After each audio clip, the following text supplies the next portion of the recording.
So good afternoon, good morning, good evening, wherever you may be joining us from around the world. And a warm welcome to this special Evolve for Earth training in partnership with FAO. My name is Innocent Shamisa, and I am the global coordinator of Evolve for Earth. It is my pleasure to serve as a moderator for today's training session. For those who are new to Evolve for Earth, let me introduce a little bit and tell you a little bit about Evolve for Earth. We are a dynamic community of practice dedicated to advancing evaluation in food security, environment, agriculture, and rural development. We are jointly supported by the evaluation offices of FAO, WFP, CGAR, IFAD, and BETEL.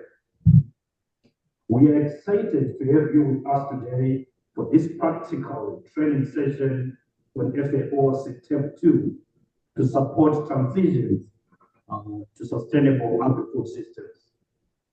Today's training offers a hands-on introduction to TEP, a field-tested tool developed by FAO to measure agroecology's contributions to sustainable food systems.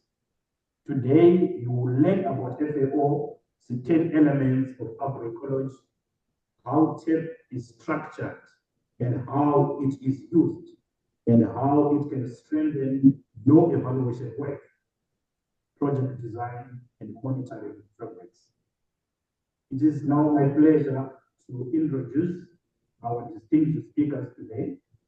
I will start with Remy Crusett, who is the Agroecology advisor at FAO. He is the lead of FAO's global consultations on agroecology from the year 2015 to the year 2019. Remy is also a key contributor to the 10 elements framework, which we are also going to hear today. It leads TEP development. Remy has 30 years of field level and policy experience. Welcome, Remy. It's a pleasure to have you with us today. I'll then quickly introduce Dr. Yodit Gebert, who is an independent researcher and consultant in agroecology research and implementation.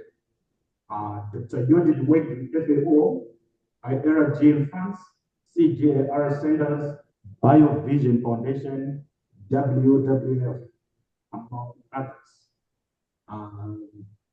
Dr. Yodit is the has led agroecology projects across sub-Saharan Africa, including Jeff-supported climate projects. Dr. Yodit, great to have you with us today. So now let me just quickly walk you today's agenda. Initially, we're going to hear the FAO's 10 elements of agroecology and a short video. Then we move on to the overview of the Step 2 and its application. We are also then going to have a presentation of TEP evaluation grids and indicators. And this is going to be followed. Sorry, I think the sound system is not clear. Hello? Yes, yeah, the sound system, I think everybody's complaining in the comment. All right, let me try to change the microphone. Or maybe we can also just take over Innocent. Maybe it might be better for a question of time that we take over. Can you hear me well when I'm speaking? Yes. Yes, okay. Yes, it's clear. Yes, you're loud and clear. Okay, great. Maybe it's better we take over then while you resolve the issue, Innocent. Yeah, so Innocent started to present the agenda. We can we can quickly, yes, I will do the first part, and Judith will do the second part. So just in brief, the agenda will start with a short video and a general presentation of tape. And after the second part of it will be with Judith, who will present tape framework, and we will do a practical exercise. Just as an introduction, so it's training is a big word, because tape training, usually we spend like 2 days for enumerators. So it's just a way to understand globally how the tool work, and to give you appetite to learn more. But even in 1 year, 1 hour and a half, you can have a lot of information and you can do practical, concrete things. So we hope it will be a first glance that can be useful for you. Okay, so let's go. So what is important to know to understand well tape and our work in agroecology is FAO. The first part is about the 10 elements of agroecology. So the 10 elements of agroecology is a framework was elaborated by FAO with all the partners. So it's really a participatory process since 2014 to 2018, during 4 years. FAO organized regional and global meetings on agroecology to better understand agroecology, to better understand the need of members' country on agroecology, and to better understand agricultural practices around the world. So after these 4 years of discussion, FAO and all the partners came up with this proposal of having this framework, because you can have one single definition of agroecology, but you can characterize agroecology by specific patterns. So we come up all together with these 10 elements of agroecology. So it's important to understand this, because this was the beginning of tape. When we started tape, it's because we already have a existing framework. It was an internationally agreed framework, because it was agreed by all the members countries of FAO after 1 year of additional dialogue. Afterwards, there was first a technical dialogue during 4 years and 1 year of diplomatic, I will say, dialogue. And this framework was created. And then with tape, we use this framework to have indicators and to measure the level of agroecology.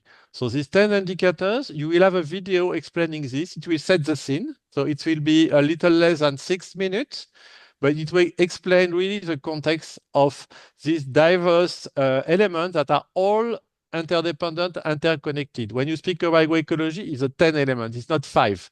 Some are more on practices, some are more on social aspect, some are more on governance, but all are important when you want to assess agroecology, even at farm level.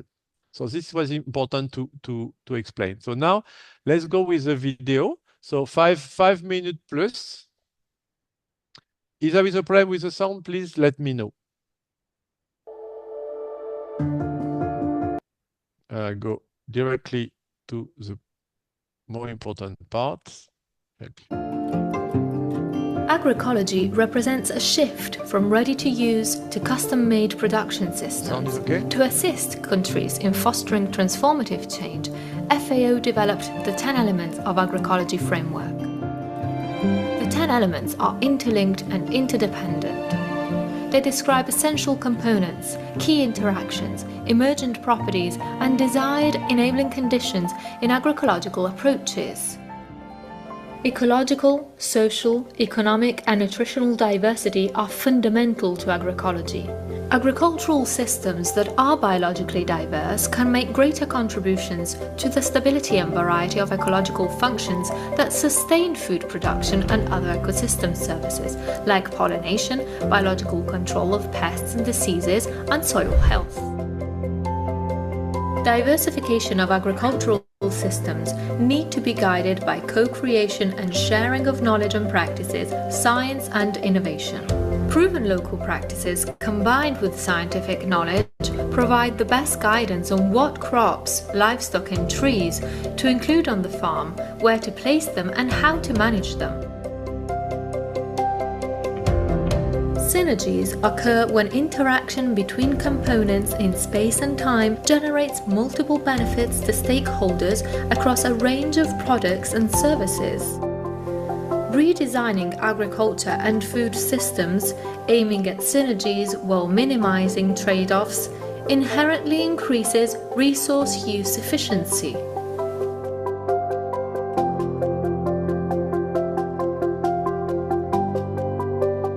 When using existing resources more efficiently by enhancing biological processes, we can optimize the use of fertilizers and minimize the use of pesticides, reducing both the cost of production and the negative impacts on the environment.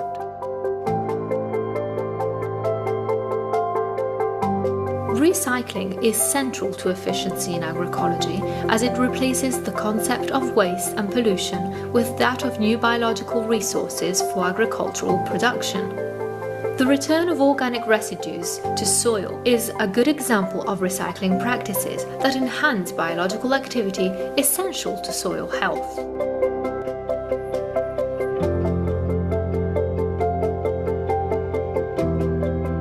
Farm diversification, including different crops, trees and animals, increases resilience, which constitutes a type of natural insurance. When market prices are low or a bad season occurs due to drought, pests or diseases, having diverse products and lower dependence on external inputs contributes to stabilizing producers' incomes. Having different crops and trees flowering at different times of the year enhances pollination and creates habitats for predators and natural enemies of common agricultural pests and diseases that can provide biological control services. Protecting and improving rural livelihoods, equity and social well-being is essential for sustainability. Agroecology places a strong emphasis on human and social values such as dignity, equity and inclusion, all contributing to the improved livelihoods dimension of the Sustainable Development Goals. It puts the aspirations and needs of those who produce, distribute and consume food at the heart of food systems. Human and social values foster the building of social capital and collective action to make our way of life sustainable.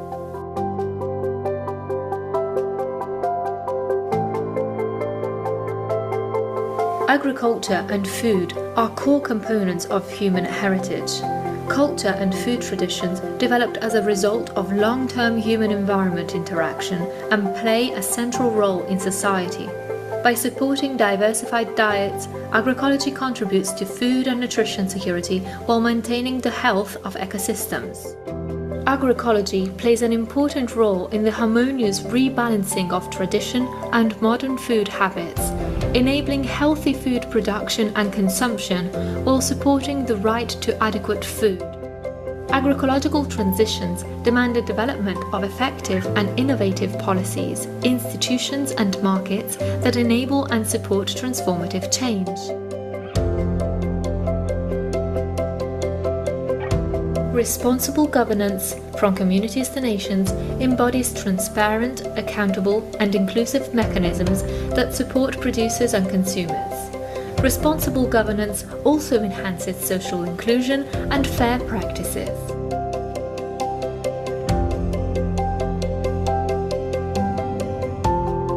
Circular and solidarity economy reconnects producers and consumers and provides innovative solutions for improving natural resource management while promoting the Sustainable Development Goals. Agroecology is based on bottom-up and territorial processes, helping to deliver contextualized solutions to local problems. There is no single way to apply agroecological approaches. It depends on local contexts, constraints, and opportunities. The 10 elements are a useful analytical tool to facilitate decision-making by practitioners and other stakeholders when planning, managing, and evaluating.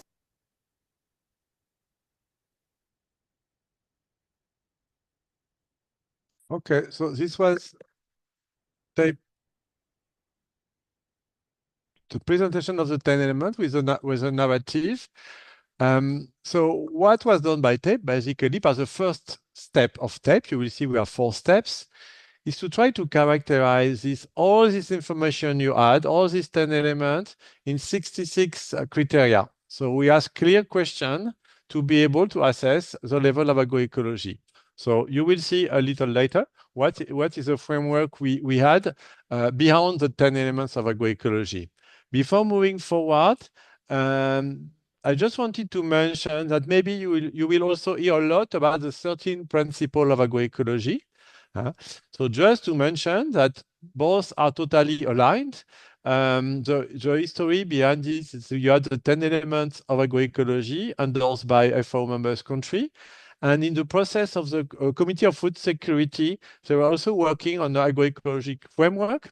And so they use the 10 elements in addition with other principles, and they came up with 13 principles, which is, they are totally quite the same. You could see co-creation of knowledge, it's in common, synergy is in common, biodiversity is in common. So we have these two frameworks. The advantage we see on the 10 elements of agroecology is that they are internationally agreed. So for an organization like FAO, when you have negotiation, language agreed is always better to discuss. But that's the same content. We could have done TAPE with a certain principle also for the content. So now I will start with a general introduction on what is TAPE. So clearly, TAPE was created, the first objective of TAPE was to generate global evidence on agroecology. Members country, after 4 years of discussion on agroecology, say, okay, agroecology seems to be a promising approach, but we want evidence. You have a lot of evidence here and there, but we want evidence, we want global evidence, we want FAO to provide us with clear figures and data to be sure of where we are going. So the mandate we had was to collect evidence. That's why we started with the development of TAPE tool. Objective also was to support transition to sustainable food system through agroecology. So how we do that? You have this in a green cube. First, we assess the level of agricultural transition with the 10 elements of agroecology that we already spoke about. But there is a second part which is really important. We also assess the multidimensional performance of the household. So it's not the same set of indicators. It's a set of indicators based on the SDGs. Because the real question was, okay, agroecology seems to be promising. Let's try to characterize the level of agricultural farm.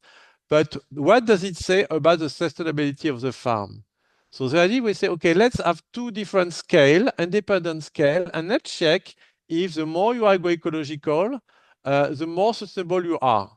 So we wanted to show that. We want to see if there is a positive correlation or not. So we knew there was a positive correlation, but we have to make the exercise to have with objectivity.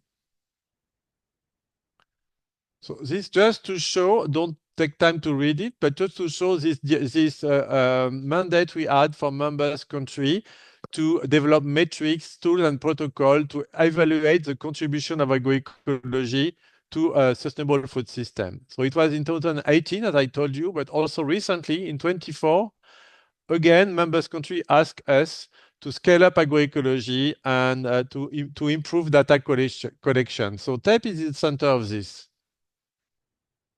So the tool, it's a long story already. It's been 7 years. It started in 2018. It was done with all the partners with whom we work on agroecology dialogue, and it was tested on the field during 4 years by all the partners. So the pilot phase was a long pilot phase, which was tested on the field. It was validated in 23 by the partners and by FAO, and we had recommendation to improve the tool. So the recommendation, we are now implementing the recommendation to have a better tool.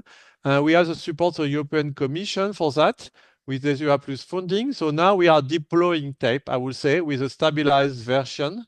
And so we have the stabilized version mean the criteria who are fine-tuned, but also we want TAPE to be more accessible. So we want to have an interface where you can go on internet, have access to all the needed information to use TAPE, but also all the needed information to analyze data. So we want to have also automatic data analysis, all the support for you, data visualization, so you can use it independently of FAO, to have a tool totally free. So the idea we invest now to have a tool that everybody can use in a free way later. Another important, we'll speak about that information, is about TAPE national. So now we also want to assess TAPE at national level, given that for the moment, TAPE is an assessment at farm level. So we assess a project or a territory with 200 or 300 farms, for instance. Now we are more ambitious. We want to go at national level. So we have to understand we have 4 steps. The first step, really important step, is to be aware of the context before making a study. What are the factors that can have an influence on the results? So enabling factors, disabling factors. Does the farm have access to market? What are the agricultural zones? So because when you collect data, you need to understand why you have the data. And especially because we want to make a link between agroecology and some performance indicator, we must isolate and be sure what is, if you have good result, are the result good because it's agroecology or because all the factors around are really positive for the farmer. So you have all these phases on contextualization, and after you go on the farm. So step 1 and step 2 are the part that you are doing on the farm, where you see with a phone. So you have a smartphone, you can have a tablet, Android phone for the moment, and tablet, and you ask questions to the farmer. You will make a test with Judith a little after this, and you will see what kind of question you ask and how it works. Then you make the test at farm level. So it can be depend what you select, what you want to do. It can be 2 or 3 hours. And you collect all the data, and all the data are gathered. And after you have the work on participatory interpretation of the results, so you validate the data with the farmers, and you exchange the data and the results, and you can have an impact also on the project, on the program, or policy dialogue. Just to show that TAPE was widespread, as I would say, like in a natural way, by all the partners who use TAPE. So in more than 58 countries so far, 12,000 households. So that's the ones who are registered. You will see a little later also, TAPE, we use the Kobo toolbox to make the survey. You will see what it is. So all the surveys that are done on the field, we collect the data, and all the data are centralized. So we can analyze. But many of the partners are not using this tool, Kobo tool, and they are using Excel sheet, for instance, to characterize the level of transition. It's totally possible. So these are the ones that we have, but you can double the number because many of the partners are doing it and we don't have the data. So we don't have it contabilized, but it's used also for on this purpose. So for the moment, we have 8 million data points. Collected with all these countries. And for instance, as an example, what kind of conclusion we had so far is based on 5,000 farms, not 12,000, 5,000. Why? Because it was a pilot. So we kept only the data that we consider were robust. And we had a little of context to really understand we don't have misinterpretation. But even with 5,000 households, 18 countries, we could see a positive correlation, a very positive correlation between agroecology and soil health, which is quite logical, but also, which is less obvious, agroecology and income, for income perception in this case, and in food security. So this for us is really important as a FAO to show that agroecology, because you have but what about food security? Ecology contributes to food security. So it's really important to know. So we have a multidimensionality of all these aspects. So this 4 aspects, it was positive. More surprisingly, on the right, IYI, it's women empowerment. It's one of the indicators. The other one is youth employment. You can see a positive correlation. It's yellow. Yellow means there is no relationship, and green, positive. So it's neutral. So we were surprised to see that agroecology looks to be neutral with women empowerment and youth employment, while the hypothesis was it was super positive. So it means that maybe for women empowerment, we need to change a little the question to be more context adapted and to be more related to the culture. Maybe the question were not so fine-tuned. And youth employment, it seems to be a fact. So it's important to say, okay, agroecology can solve everything. You need, if you want to support a change, you need also to have structural support to say, okay, on youth employment, we need also to put on other activity. So as we are working on evaluation, maybe you will be interested by this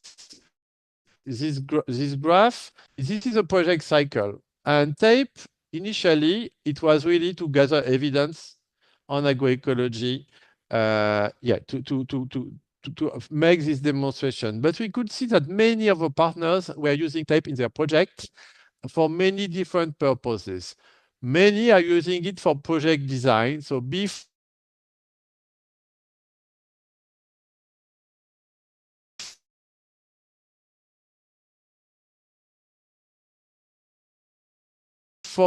before writing projects, they do. So they try to know the weakness, what are the different typologies, what kind of activity should be prioritized. So it's used before the project. After, it can be used also in the beginning of the project to make a baseline. To say, okay, now we have selected a project, we have beneficiaries. Let's see the beneficiaries, what is their level of agroecology. Let's see also what is their level of income. And let's have an objective, like to raise of 10% all these parameters. And also, after you did an end line with the same level, the same framework, and you can see the effect of the project. You also have partners who did that as one shot, I would say, impact evaluation, because they have not done any baseline, but they say, oh, that's interesting. We had a project on agroecology that is finishing. Can we use TAPE to show that it works? I say, yes, you can try. So what you can do, you can check the level of agroecology of the beneficiaries of the project and do the same with non-beneficiaries. And if the parameters are the same, maybe you can have conclusion, but it's better to do control group, but also to have baseline and end line, of course, to do a double difference. But still, so they are using it for this. And also it's used a lot for knowledge and exchange on information, to speak about agroecology, to explain what is agroecology with farmers. So you will see this with Judith on the next part. So this is a framework for step 1. So step 1 is about agroecology 10 elements. So you could see the 10 elements here. And on the right, you have some indices that help us to characterize. And after the video, I told you it was 66 criteria, because these are the indices. But inside these indices, you have criteria. So you have 2 criteria to characterize. But this will be discussed with Judith, just for you to understand the global mechanic. So for instance, of step 1, okay, I tested this in a Romanian farm 3 weeks ago, the level of agroecology. So for instance, what we could see with the 10 elements, the level of the farm is 42%. And you can see that good score in human and social value, but really bad score on synergy or on efficiency. And if you say, okay, but diversity, there is this score, but how do you calculate? Okay, you can zoom. On diversity, you have 4 different criteria: plant diversity, tree diversity, animal diversity. So you can see where you are good or bad. And also on this criteria, you can zoom again and see at another level, it was in this, sorry, you can see animal diversity, why. So you can have all your information and you have the level of transition. This is one example. Another example is in a study we did with supported by GIZ, German Cooperation and European Commission. So in the end of their project, Pro-Sol project, they wanted to see that they had an effect because it was agroecology. So in 4 countries, 800 farms, they assess the level of agroecology. In green, they are the beneficiaries of the project. And in dark, they are the non-beneficiaries. It was a control group to check if there was a difference. So you could see in every country, Benin, Ethiopia, Kenya, after the beneficiaries had a better level of of transition of agroecology. Madagascar, no difference. So question, why? Is it the project was not efficient? The hypothesis is more the control group was not selected carefully. The control group was not beneficiary, but there was this spillover effect, and they are beneficiated for all the intervention. So they are all the same practices. So this is another discussion, but it was interesting. After step 2, there is one step 2 you will see with your audit also, but just you to understand the concept. So step 2 is about the 10 core criteria of performance we'll assess, and we want to make a link. Can we make a link between agroecology and criteria of performance? I go fast because your audit will present you this.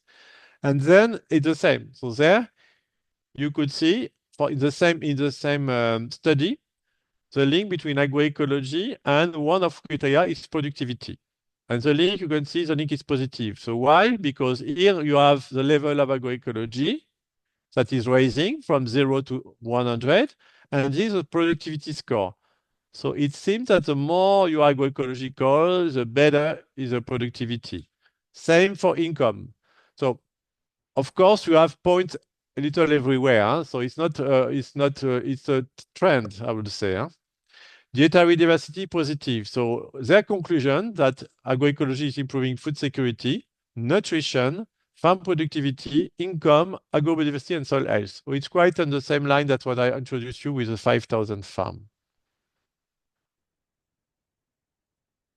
So this was the first part about tape on a glance. And now just a few words about a new scale of tapes that we are developing is tape national. So in the context of our program, also what we want to do now in 3 countries, so it will be Kenya, Cabo Verde, and Burundi, we will assess agroecology at national level. Why? Because you have many countries that have national agroecology strategy, agroecology policies, that are members of the agroecology coalition. So it's interesting to have a baseline to say, okay, what is my level of agroecology now? What are my objectives? And also, that can be used also to monitor, to have a monitoring framework and to monitor over time what is improved, what is not improved in the different agroecology aspect. So this is what we was working on now with a statistic division of FAO, because it's all about statistics. We need to work with the people in charge of the census on different surveys. And so the objective is to assess agroecology at national level as precisely as possible. It's pilot, huh? So we'll do how precise we can be, but you can imagine that's not so easy. Key performance indicator adapted to the country, identifying the mechanism of the change over time. And the ultimate objective, I would say, is to be useful. So if we do that, so we want also to generate evidence for policymaker to see how it can change or not the life of farmer, and how also policymaker can have new policy to support this transition. So this actionable reform is important for us. And just as an example, tape that we apply, it's here in the middle. It's a survey at farm level, okay? But at national level, what we will do also, we will work with all the we call secondary data, all the data that are existing at national level with census, survey, and many tape surveys that are done, and also with remote sensing. Geographical information system can be useful for some biophysical aspects, like, on diversity, crop rotation, ecological continuity. This, maybe you don't have to go to the farm and to ask. You can have the information from the sky, so you can save time with the farmer and you can be accurate. So this is how we will want to work. Okay, so this was the end of my part. What I can suggest before going to the second part and going more into detail on what are the different elements, what are the different criteria, and make a test with your audit.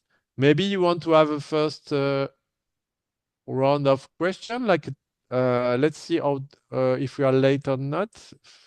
I think we are okay, like 10 minutes. Innocent, are you back? Do you have the sound? You can make a test with the sound if you want. If you have questions, maybe better that you raise your hands. So I think you can appear on the screen.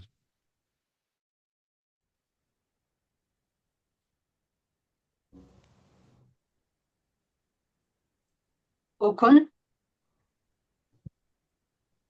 Thank you for your presentation. I want to ask a question about the biophysical aspect of the tape. The biophysical aspect of it. In the model that you use, in the model, the evaluation model of the agroecological, this model, how do you factor in some like the agrobiodiversity aspect where you have to incorporate like emerging pests and diseases on the field, those that crop protection strategy, different varieties and different crops that are being grown on the field at different environment. How do you capture those specific farmers' situation into the model for analysis in the multidimensional analysis you are doing? How do you factor in so that we can differentiate between each crop enterprise? Let's say a farmer is cultivating maize, this one is cultivating yam, wheat, and different crops. And there are different climates at different zones, at different plants. For instance, in Nigeria now we have different the heterogeneity of soils. Soils are different across different vegetations and all that. How do you capture this complex into your model so that it would it can be delineated from your results and find and where you can have a complex network that will delineate these diversities and then give you a specific farmer level responses. Maybe before taking the other question, I will quickly answer, but also with Judith, you will see more detail on the framework. But just to say, we try to simplify as much as we can. So that's I think the important answer. We try to simplify. We don't want to go into detail or say we want to understand how the farmer is thinking. It's not an analysis of the exact impact of every crop we is dealing. So first, we want to capture the farmer thinking, so the mechanism, the process. That's what is important in step one, because we need to simplify. We see question as simple. But simplifying sometimes is useful, huh? First. Second, you have to understand something. So step one is about this. We simplify, we want to understand the agricultural approach. But the step two is about indicator calculation. And there you have questions about integrated pest management, where we are a little more precise. And also you can have questions about economic aspects when you go crop by crop, huh? About what was the yield, or what was the price, or how much fertilizer did you buy, and so on. So we can go a little more into detail on this, but for sure we simplify a lot. Because that's what we have to have like a global data. But maybe you will understand better my answer with Judith presentation a little later. All right, thank you. Omar, Khalid Omar. Yes, thank you very much for your presentation and also the clip videos to be understanding about that. So I'm very interested about the new system you have presented in here, the issue for the pollination. Because as you know, is that they have a unit when you are agrobiodiversity, you need different crops to be planted about that. Either vegetable, cereal, legume, and also some other forest. It's good for that. But you are using for the pollinations, you need some pollination to be increasing about that different biodiversity. And then sometimes you are using for the some of the bases. So they have a very big problem and the damage about the insect for the pollination. So how can you manage about that? The organic pesticide or the inorganic pesticide? Thank you very much. Over to you. So organic, inorganic, we ask the question, same, but what we want to know is the farmer has preventive measure to avoid having reactive treatment. So that's what is more important for us, but you may need to have reactive treatment, with organic or inorganic. So we take the information on step 1 to understand, again, how the farm works. And on step 2, same, we have this question about the toxicity, the level of toxicity of the pesticide, for instance, you use. But it's a specific indicator. You don't have to calculate this. If you want to calculate the exposure to pesticide, it's for human. It's more for human, huh? But it also works in a way for environment. But the way the indicator is framed is for human, and we ask, what are you doing as a treatment? And we categorize in level of toxicity to be able to capture a little this information.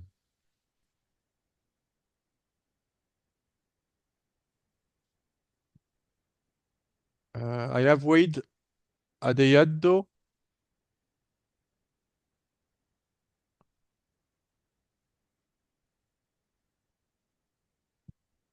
Good afternoon, sir. Thanks for this wonderful presentation. Yeah, my question goes like this. Yeah, from what I can see, and then from the discussion, I learned that this tape is designed for global use. And then my question goes like this: How does it cater for different zone as a different country as it is? Because I can see that we have, just like we know, we have variations in climatic pattern and weather pattern, even agro zone. So how does the tapes cater for different countries in order to get to the precise and direct results? So thank you for the question. So what we are doing? Hello? Yeah. Can you hear me? Yeah? I'm hearing you. Okay. So what we are doing first, we adapt the questionnaire. I'm hearing you. Yeah. So we are adapting the questionnaire. In every tape implementation, we have generic question, but you have threshold sometime. And so every project adapts the questionnaire to its context. The number of trees, for instance, the diversity of crops. In one zone, high diversity of crops is 20. In other zone, if you have 5, that's already high diversity. So we adapt, we calibrate to in every places. So this is a first part of adaptation. After, another part of adaptation is about the sampling strategy. If you want to have conclusion, you need to be sure you compare what is comparable. So for instance, if we go in a white zone, we have a look at the agroecological zone, for instance. It can be a criteria. Say, okay, the practices are totally different in 2 agricultural zones. So we have to have a sampling strategy that respects this difference. So we try to be homogeneous in the way we select the farmer, so we don't over-conclude on one zone. So we just have to be aware that the objective of step 0, I was explaining, to really understand the context, because we know that after when we start, we will simplify. So before doing this work, to have everything on the box, we need to really prepare and to minimize the mistake we could do, because it's all about approximation. So we have a few aspects like that. But we really try to adapt the survey to the local context. Okay, thank you, sir. Thank you, sir, for You're welcome. And for this kind of. You're welcome. So it's 3:48. So I think we are in the middle of the training. So we can, if you want, skip to the second part if there is no urgent question. I think some of the question will also be answered by the rest of the presentation. So let's go further, and then if we will have also a round of question after my part. So Remy presented you the history of the development of tape, the context in which tape can be used, but also the more recent development on how we are adapting tape in the use of national level. Now I'm showing you really like now the tool in depth, going into the different elements, so the 10 elements of agroecology that are now disaggregated in indices to be able to characterize the farming system. For each 10 elements that have been described before and that you see here also in front of the screen, we have a number of indices. For example, when you look at diversity, we look at the plant diversity, the temporal and spatial diversity, and animal diversity. When you go, for example, to resilience, we look at social and economic resilience, soil conservation practices, animal health, nutrition, and management, etc., etc. So, and each index is actually further disaggregated into different criteria. Next slide, Remy, please. For example, as I just said before, diversity, we had 3 indices. And for the first one, plant diversity, we are taking into account the number of plant species and then the genetic diversity within one plant species, and we take into account actually the plants that are the most relevant, so those representing a consequent, let's say, area within the farmer's land. And then following by that, for example, as a second criteria is the temporal and spatial diversity. So what do we mean here? The temporal diversity is actually just rotation, so like rotation over years, but also rotation over a cropping season. Like just after, for example, rainy season, some farmers at the start of the rainy season, they will have like the main crop, and just afterwards, they might be taking opportunity of the humidity remaining in the soil and putting another crop, etc. And we also took into account the spatial diversity in intercropping, in agroforestry, in centrotropic agriculture, whatever form of intercropping that we can actually find. If we look at habitat management, for example, we have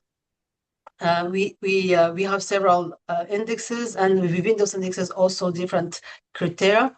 For example, the mosaic of plots. So this is actually how the plots are distributed within the farm. You have small plots, bigger plots, and this will allow within the plots a certain amount of hedgerows and maybe trees that actually are habitat for insects, and that will allow also the spread of natural enemies within a field.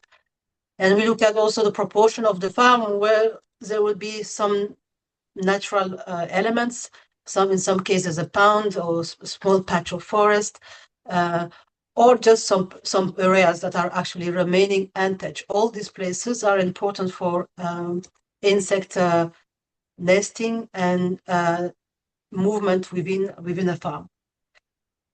Next. I will not go into all the elements in detail, and we will pick some of them just to actually explain you the reasoning behind all this, all these indices. But then you will have the opportunity to go further, looking at the whole document yourself. For example, we took into consideration in recycling, we look at biomass and waste management. Here we look at the reuse of organic residues on the farm. Here is about composting, reuse of manure, with also the amount of waste which is generated on the farm. It can be like, for example, just all kind of material that is with which the different type of inputs are brought on the farm, and how they are disposed and how they are recycled. Plastic waste is an important issue, and actually when you look at those issues, it might be different when you look at it from the perspective of the global north and you look at it from the perspective of the global south. Plastic waste, when you look at it from the perspective of the global north, it can be the plastic used, for example, in the field to maintain the heat of the soil, and then it's a large amount of plastic which is deployed to maintain soil heat. And for example, looking at this can be, of course, this kind of system can be also found in the global south, but that will not be that will not be as much important as in the global north. And then in the global south, maybe the issue might be on plastic, like one single-use plastic that you can actually find sometimes in the fields that are actually consumed by animals and leading to some disease of animals in the digestive and having issues on the digestion of the animals. Looking at the efficiency, we have 3 indices: the management of soil fertility, management of pests and disease, and resource optimization. If we look at the one hand, this management of pests and diseases, maybe this is actually also answering to the question raised just before. We look at the use of on-farm organic ecological measures. So this can be measures about really cropping system, how actually different crops are cropped together, and the organization and the thinking of the farmer behind setting the different crops next to each other in order actually to optimize pest and disease control. But it's also about the use of veterinary drugs. Next.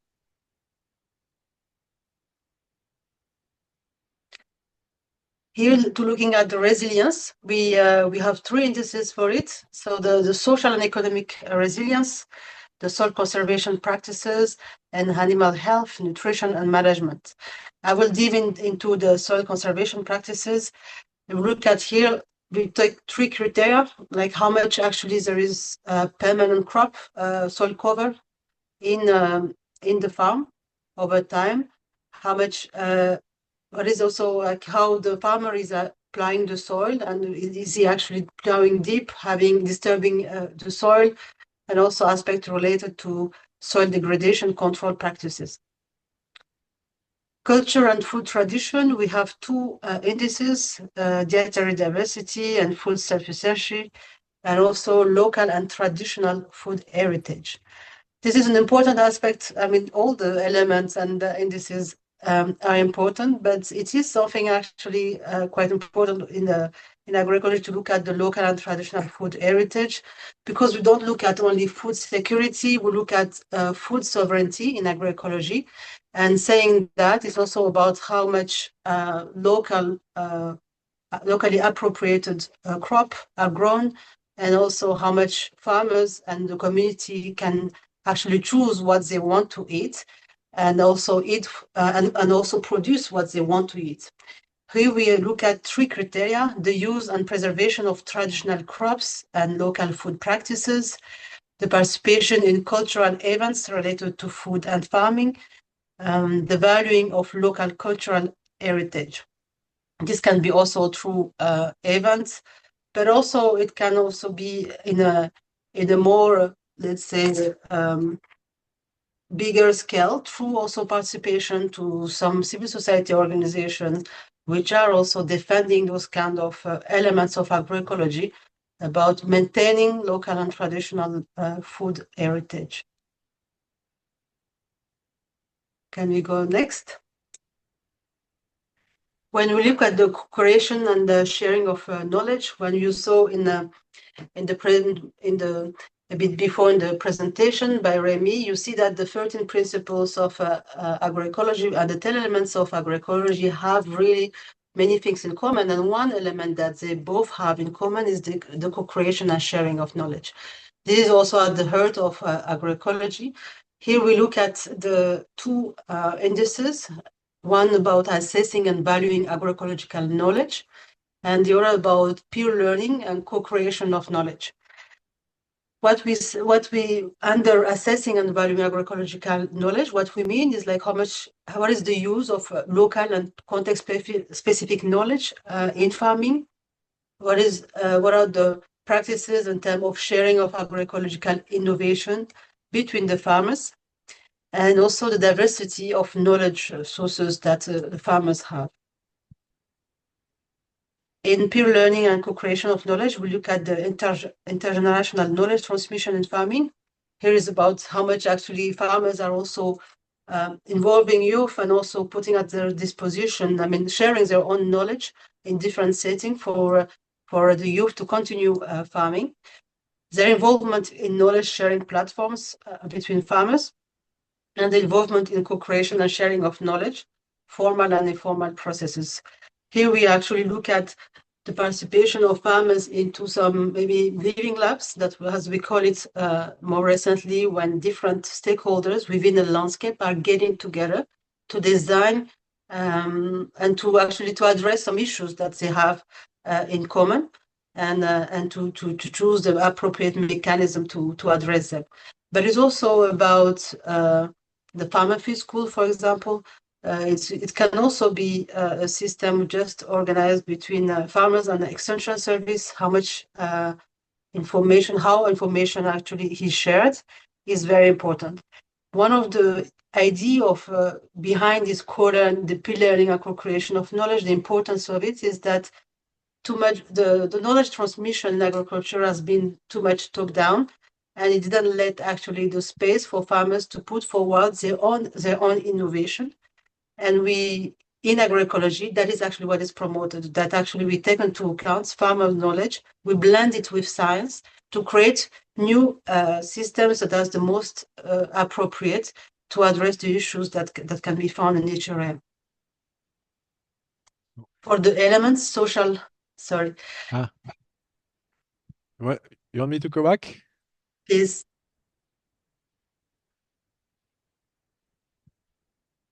So as you saw in the 10 elements, you have some elements which are really related to biophysical aspects, and others are more related to social and economic concepts. And here, in the past, the few that we are seeing are actually really about that, the social and economic aspect.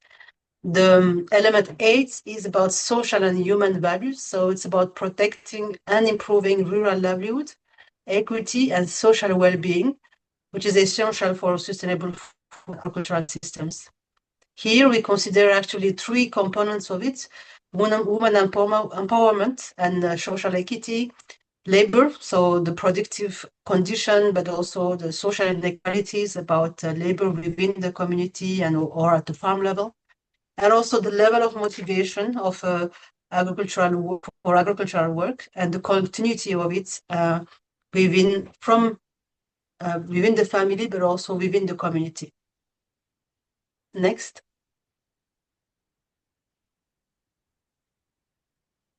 Circular and solidarity economy. So here is about how those products, agroecological products, and also agricultural production in general, are being distributed, how far they are being distributed, are those products consumed locally, and does this production and this farming actually contribute to local economy. So within this element, we distinguish between 2 indices: products and services marketed locally, and local sourcing and circularity. And the last but not the least is about responsible governance. All these elements that we have been cited will actually need an organized governance, but also an engagement of all stakeholders at a different value chain of the agricultural production.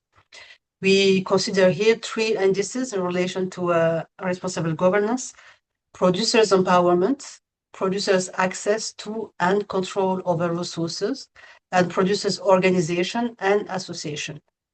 So we assess actually how much the farmers are autonomous in decision-making within their farm, but also not only the autonomy of the man, but also importantly also the autonomy of women within the family, how much access they have to the market, and also what is actually their level of ownership in relation to land and water, so different resources that they need for farming. And finally, it's also about what is actually like the social tissue that can allow also the participation of each farmer in in actually decision making, which are beyond the farm, which are for the community level, and how the farmers are actually included and participate in those decision making processes, including in also participation in policy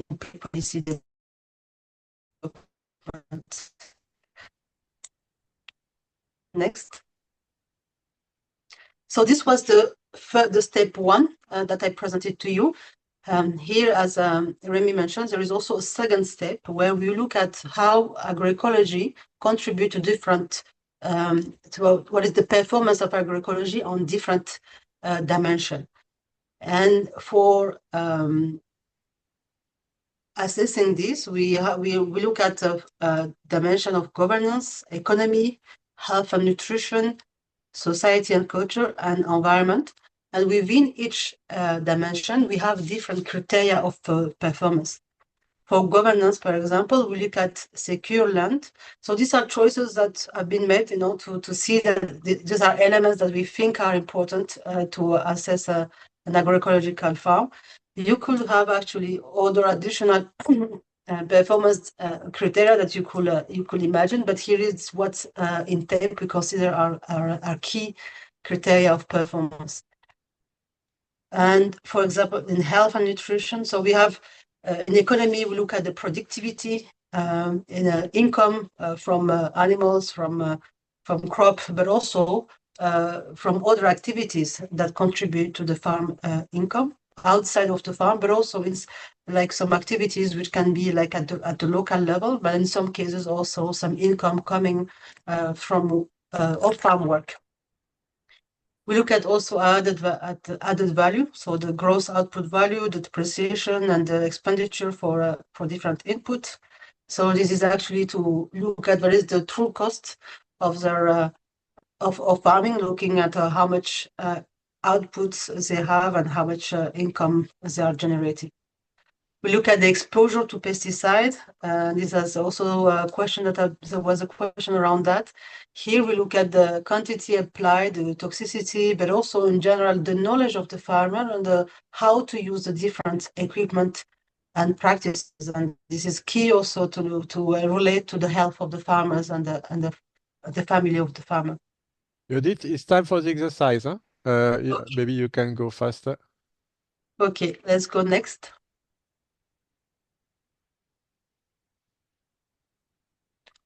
Just quickly, to just a snapshot, so snapshot on the two performance indicator. One on the secure land tenure. Here we see, just to show you how it works. It's a portion of the total area population with secure tenure land. So here it would be about clicking depending on the answer of the farmer, like if he has a legalized documentation or not, and what kind of documentation, etc. And that will actually allow us to calculate at the end the level of land, the security of the land. And for food security, we use actually the SDG indicator, and here is also 8 questions that allow to assess the food security level and give what we call a FIS score, the overall score, based on 8 questions. Next. You want me to show super quickly the questionnaire? So let me do something. So just to show you concretely, we will answer to the question concretely how the questionnaire is under this Kobo toolbox. So Kobo is this platform internet, you have access and you can deploy your questionnaire and you can collect data. So just to show you the form, how it is. So first, what is important, this was tested in Burundi, but it was, I do it like that. We have consent of the farmer. Every time we start with a disclaimer, and we need the consent of the farmer to use the data. And we explain all the information. So we consent. We geolocalize the farm because it can be useful for additional analysis. And you have information about the configuration of the farm, who is working on the farm, do you own it, do you rent it, etc., etc. What I just wanted to show, you have the step 1 that you did just explain, so for diversity, and you did show you a list of criteria, so and indices. So we have a clear question: do you produce diversity of plant species on your farm? You will see that in the exercise. You answer no, yes, more or less. So all the 10 elements you have question like that, simple question, to have an information. So you have the 10 elements like that, but I just wanted to show you the structuration. So the question about the 10 elements, and after you go to step 2. So you have the score, element by element and global. And do you want to go to step 2? Yes. And for instance, here, I have question about qualitative perception of income. And the one that you did just show you, food insecurity experience scale. So it's an internationally agreed indicator. So that's why we can speak about food security and agroecology. It's 8 questions. And so it's really simple. You click, you ask a question about your perception of having food the recent last calendar year. And with this, you have your indicator done. So just to show you what the enumerator have in hand. But now we'll go to this question, but not with a Kobo form, but with a Menti form. So maybe you did practical exercise. So you did, sorry, go back to you with a farm that you know.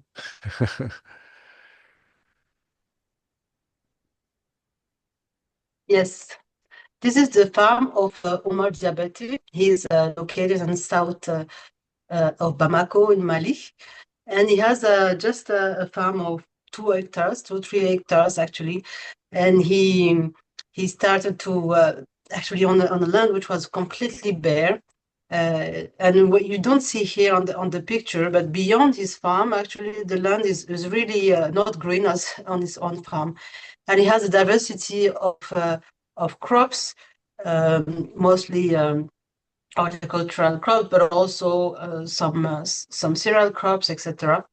He also have some crops which are not for consumption, but which are used for pest control.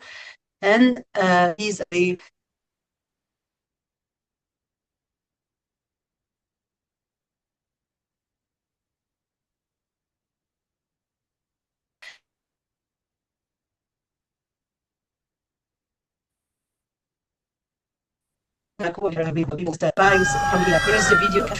Dans sa ferme située à une trentaine de kilomètres de Bamako, Omar Diabaté, agronome et vétérinaire de formation, pratique depuis une dizaine d'années l'agroécologie. Un concept basé sur le respect des écosystèmes qui permet d'obtenir des rendements élevés malgré l'aridité des sols du Sahel. Donc, au fur et à mesure que tu bines, au fur et à mesure que tu enlèves les herbes. Au début, ce n'était pas facile de montrer ça aux agriculteurs parce qu'ils pensaient que j'avais autre chose, une autre notion que j'utilisais, une notion sûrement maraboutique que j'utilisais parce que le sol que j'avais acheté ici, c'est un sol qui était très pauvre, l'herbe ne poussait même pas. Dans le jardin d'Omar, aucun produit chimique n'est utilisé. Compost et fumier font office d'engrais naturels et pour maintenir la fertilité du sol, Omar pratique la rotation des cultures. En guise d'insecticide, il associe à ses pieds de tomates une plante soigneuse. La tagette, non seulement il fait attirer les insectes, mais sur les fleurs, les insectes ravageurs et autres. Donc ça permet à la tomate de pousser très tranquillement. Mais en même temps, la tagette produit jette des dégâts de substances nématocides dans le sol. Donc, il nous permet de lutter contre les nématodes qui parasitent la tomate à partir de la racine. La mixité culture-élevage permet de recycler les déchets animaux comme fertilisants et d'utiliser les mauvaises herbes et autres résidus végétaux pour nourrir les bêtes. La production d'Oumar est récoltée 2 fois par semaine et livrée directement à ses clients réguliers. Et chez les Diabatés, on travaille en famille puisque c'est Fatoumata, la femme d'Oumar, qui est chargée de préparer les paniers qui seront acheminés aux 4 coins de Bamako.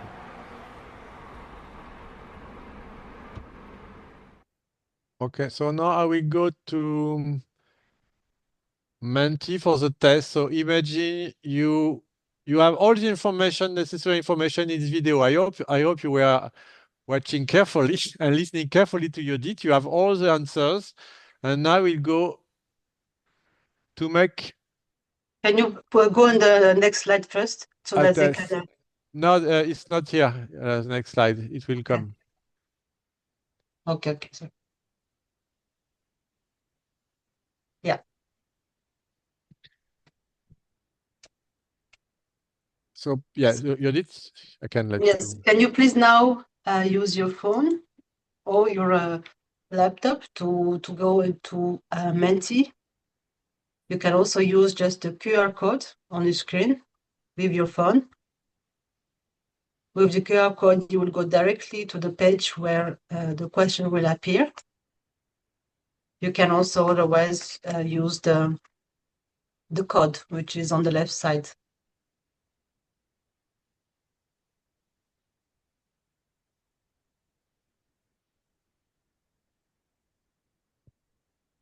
Are you set?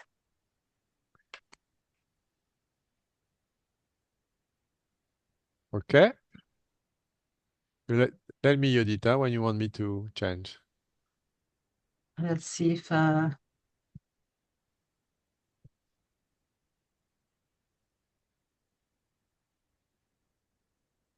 think we can start, and maybe the others can join.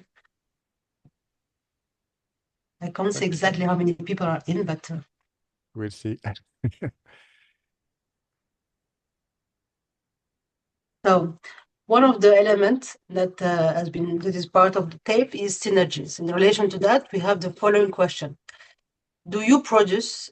So in relation to this farm, so you saw this farm of Oumar Diabaté, and we would like you to actually assess, as you are using actually tape, what actually the level of synergy is in this farm. And one of the questions in relation to that is, does Oumar Diabaté produce the majority of the feed and fodder consumed by his animals on farm?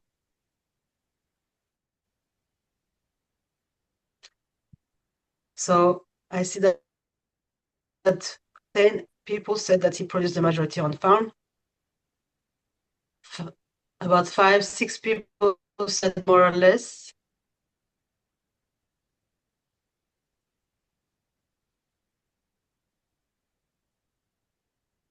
And the minority, like 5 people, said he will still rely on purchased feed and fodder.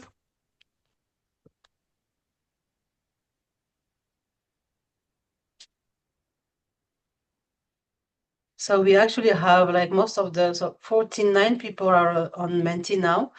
The majority of you said that he produced most of the feed and fodder needed on farm, but you still have, and this is actually the answer. I would like to know from those who said that he relied primarily on purchased feed and fodder, why they think that?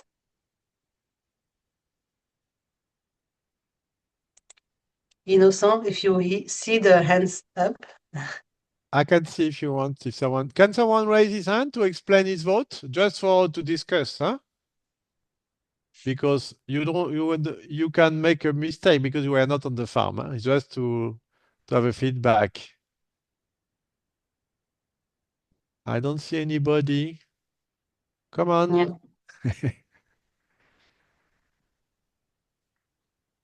So from what I've seen myself on the farm, and from us also what we see on the video, Oumar Diabaté tries to maximize the reuse of the crop residues on his own farm and not actually depend on feed purchased on a market.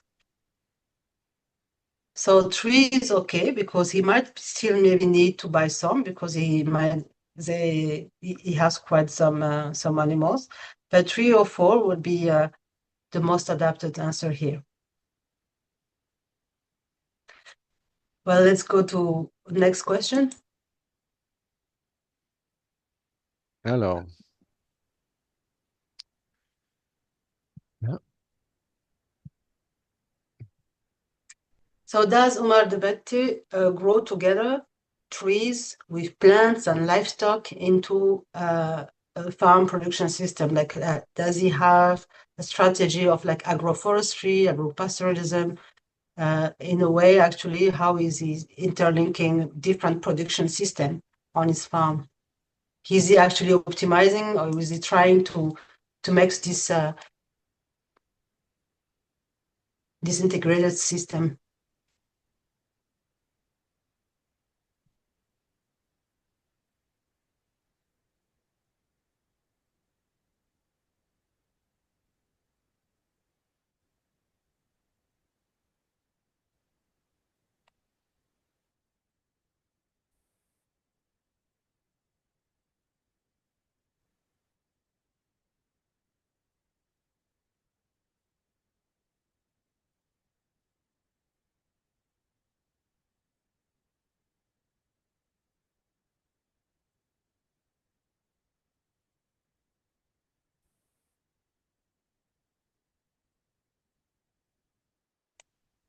To share why he chose the answer 2.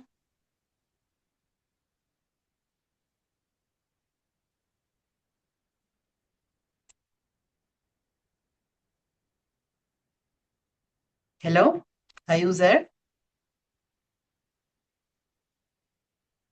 There are 12 people who voted more or less. Why?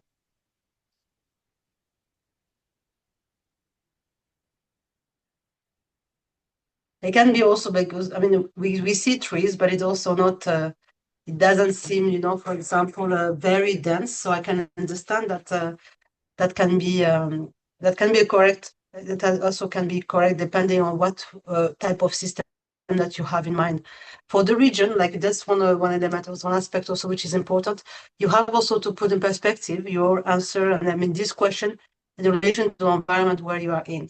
He is in a place which is rather bare around him. He is the only farm which is green and with trees. So he has relatively quite a lot of trees compared to what is actually in the surrounding. So these are also something that we want to let you know that you have actually you will have to adapt some of the score to your own context, and maybe decide also like from which moment, what are the ranges that you consider as more diverse or more or less trees, etc. Next.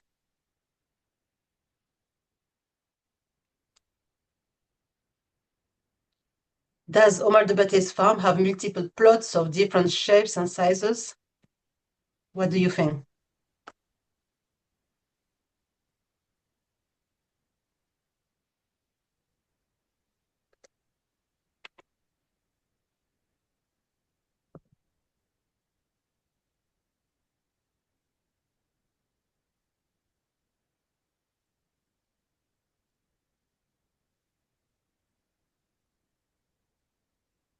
So we have 20.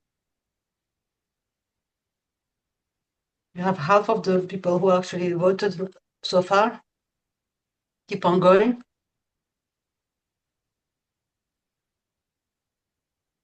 We can see clearly that the majority for now have been chose actually the answer 4, but I don't want to influence the remaining ones.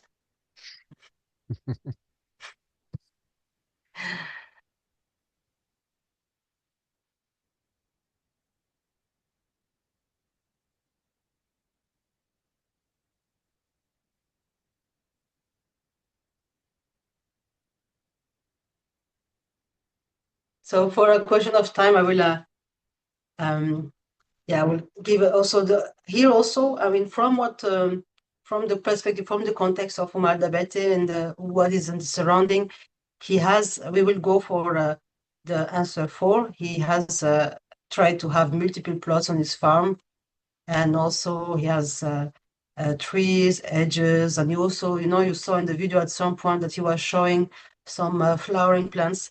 These are all for actually improving natural pest control. So 4 will be the appropriate score here. Once again, within this is when you actually implement TAPE, there is a step where you need to kind of do a pilot survey that will actually allow you to adjust to those different criteria, the score to your own context. And this is really an important step that we advise to do before going to a large survey. Next.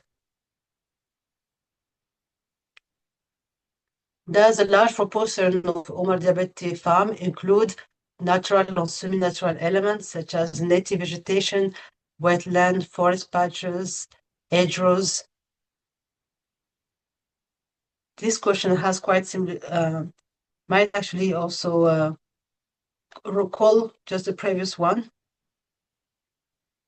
but it goes actually in the same direction, assessing how much is intentional in the design of his farm in order to optimize natural pest control, but also services that the diversity of vegetation can provide, shade, fodder, etc.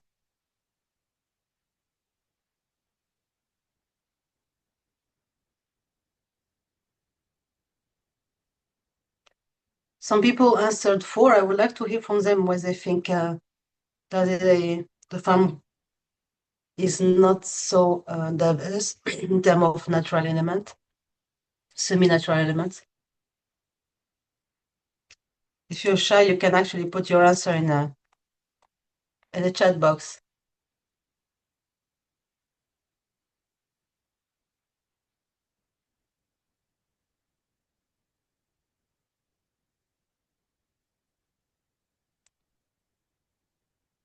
Okay, here we can say that I think answer 2, 3, 4 can be reasonable for the farm you saw.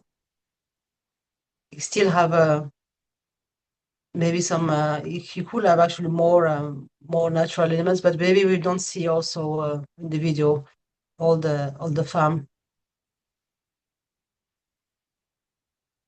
But I will not go for let's say for answer 0 here. It's or 1. Answer 2, 3, 4 will be the most appropriate one. Next. Looking at the efficiency, does Omar Diabete manage fertility through organic matter inputs such as manure, compost, crop residue, green manure?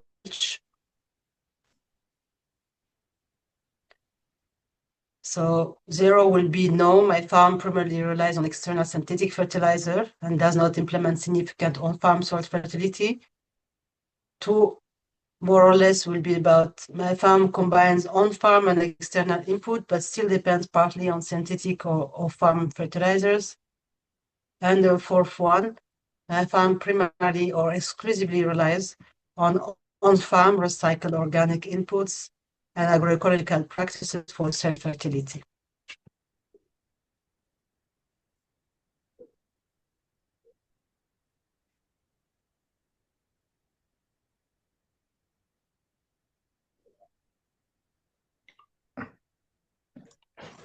So here, half of the people answered for now, and we see that the majority said that he primarily rely or exclusively rely on on-farm recycled organic inputs and agroecological practices. That is actually the right answer from what I've seen also in the field. He tries as much as possible to not, especially in terms of at least pesticide, to not use at all pesticide. And here in terms of fertilizer, maybe he uses once in a while if it is if he has not enough green manure, but he tries as much as possible to not use it also, and to rely on his own farm production. He has actually place for compost production. He has quite some animals to produce also manure. My sense is actually that here 3 or 4 will be the most appropriate answer.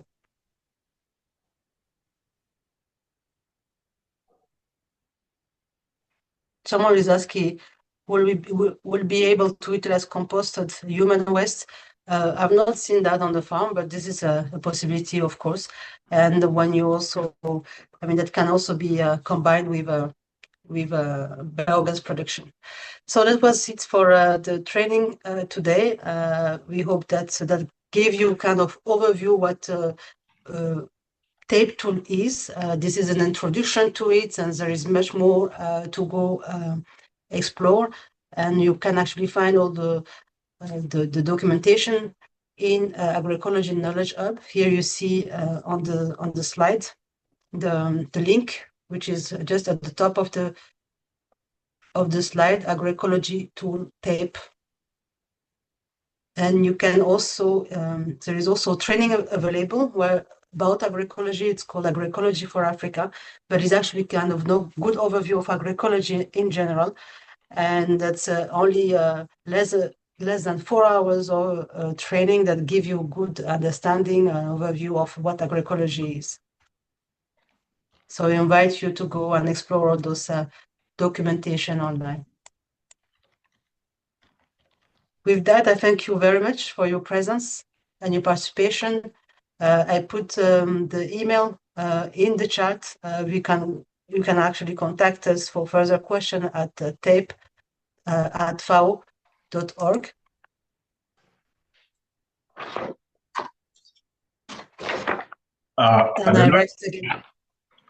I don't know if my audio is back.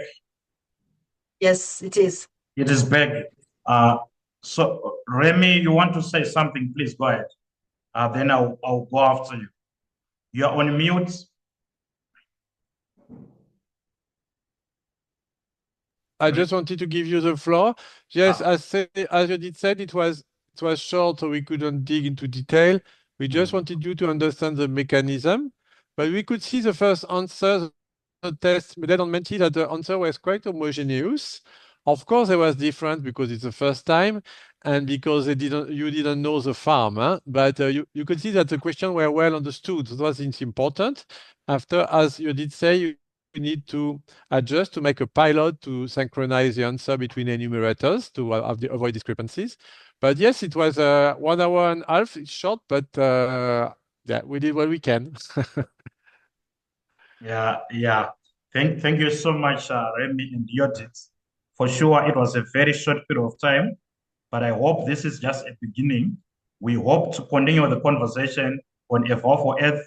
So for those members who are not yet members, for those participants who are not yet members of Evolve for Earth, I have just shared the link in the chat. Please register. It just takes 2 seconds so that at least we can continue this conversation. I will kindly ask maybe Judith and Remy to respond to some of your questions in writing. I know and I've seen there were quite a lot of very interesting questions in the chat. I'll try to get them all, and then we will share with all the participants and also on the permanent event page on Evolve for Earth. So I think once again, Remy and Judith, thank you.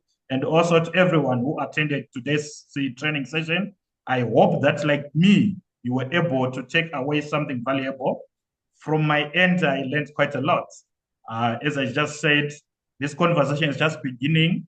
As a community of practice, Evolve for Earth remains committed to advancing evaluation that help build resilient, equitable, and sustainable futures. The recording and materials, a lot of you asking about this, from today's session, they'll be made available on Evolve for Earth website. We will also explore the possibility of offering this training in other languages. I received a lot of message in my chat to say, can you do this training in French? So I'm just asking Remy in front of you, Remy and the audience, to hear if they will be able and willing to do this training in French. Sure, it can be done. I just wanted to also. Thank you so much for that. We will arrange and organize for that. Remy, over to you. I just wanted to ask for those who have like 2 minutes. When you finish your presentation, I will share a link to Menti for the evaluation. We have 3 questions. So if you can, I can put the link and you can answer the question. It can be useful for us, for those who have time. Huh? Yeah, please go ahead, Remy. Please. I can go ahead now? Yeah. Okay.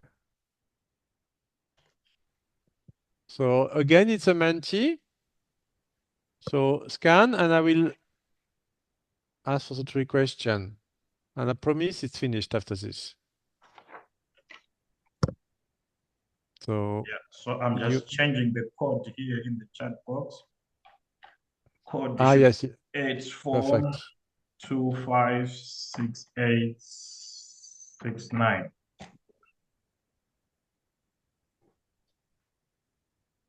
So I go with the question. Shall I go with the question? Yeah, you think it's okay? Please go ahead, please. Okay.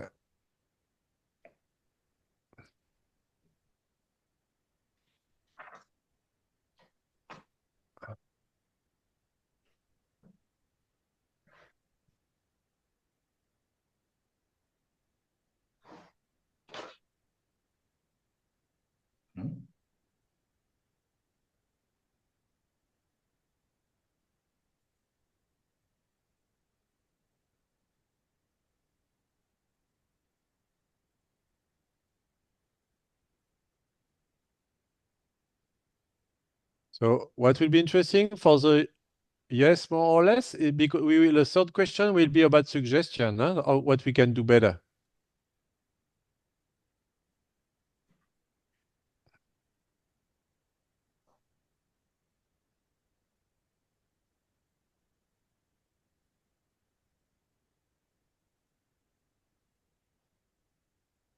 I think I can move to the next one. Okay, yes, but yes, more or less.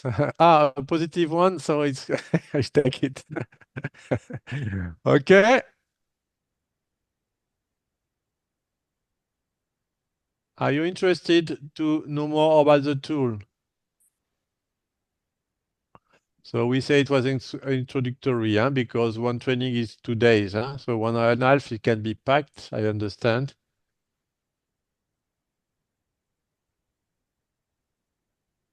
Here, actually, most of the people answered the rebate. 25 out of 29 answered. It's okay. Yeah, on the so the last one. Any suggestion? Yeah, you go faster than me. Yeah. My English. Creating network. This is actually interesting because we are actually creating a community of practice around tape.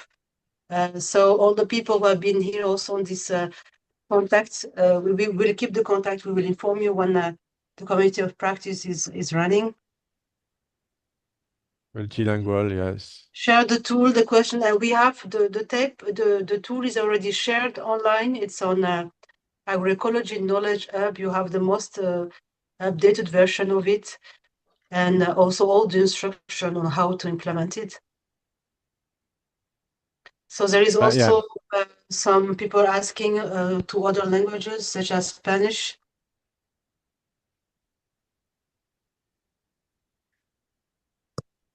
Yeah, indeed. We did also training. I did also training, and we were doing different languages because sometimes it's not so easy, so easy to follow. And someone was actually saying, fast. Someone was saying like how to use tape and more objective.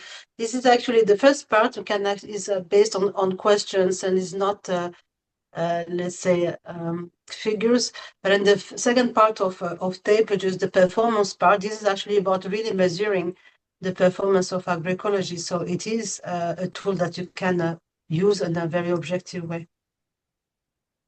Okay, so I think we are done now. And what is good, you can still put information. We will have it, because it's autonomous, I guess. So thank you from our side. Innocent, back to you. Okay, so thank you so much to all the participants who also remained. I see we still have over 75 who are participating in this survey or feedback. Thank you so much. I think this is really useful. So once again, Yodit and Remy, thank you so much for today. We explore the possibility of having future more sessions. And to our participants, thank you so much for your active participation during today's session. And for those, again, who are not yet members of Fao for Earth, there's a link. It just takes 2 seconds to register, and you have more trainings and other similar sessions like this. So until next time, stay safe and stay connected. It's bye-bye for now from Fao for Earth and from our presenters. Thank you so much. I'll then stop the recording here.